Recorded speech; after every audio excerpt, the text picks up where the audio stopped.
KCAL News, Los Angeles. Now at 11, it's the news Malibu families have been waiting a week for. Some schools in the path of the Franklin fire plan to reopen tomorrow.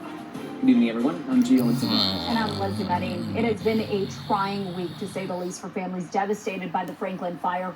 But now a bit of good news. Malibu elementary, middle, and high schools will reopen tomorrow. Webster Elementary School students and staff will relocate to Malibu Elementary beginning Tuesday.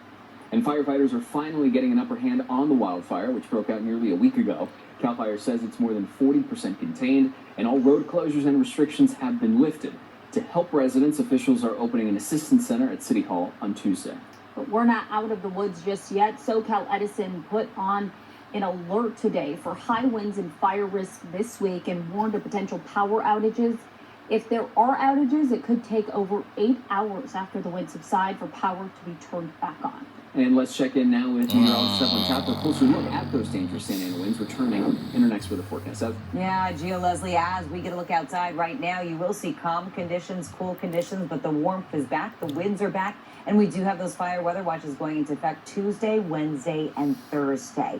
Right now, it's 50 degrees in Santa Monica, a beautiful evening for us, a cool evening, that's for sure, with mostly clear skies. And as we get a look at your next weather, what's next forecast, you'll see those Santa Ana winds returning Tuesday, Wednesday, and Thursday. We could see gusts between 30 and 50 miles per hour. We do have cooler weather ahead, but it's going to be a little ways out before we get there with maybe a slight chance of a shower.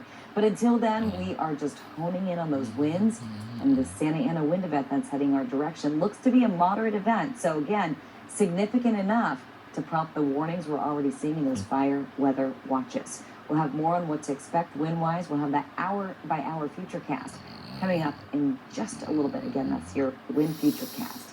But for now, Leslie and Gio, back to you. Thank you so much. A rare phenomenon in the night sky, this full moon called a lunar standstill, only happens every 18 years. You can see it right behind us here. KCAL News reporter Lori Perez is at the Griffith Observatory, where astronomers and stargazers are taking it all in. I think it's incredible. It's sort of magical. You might think you've seen the moon rise before, but chances are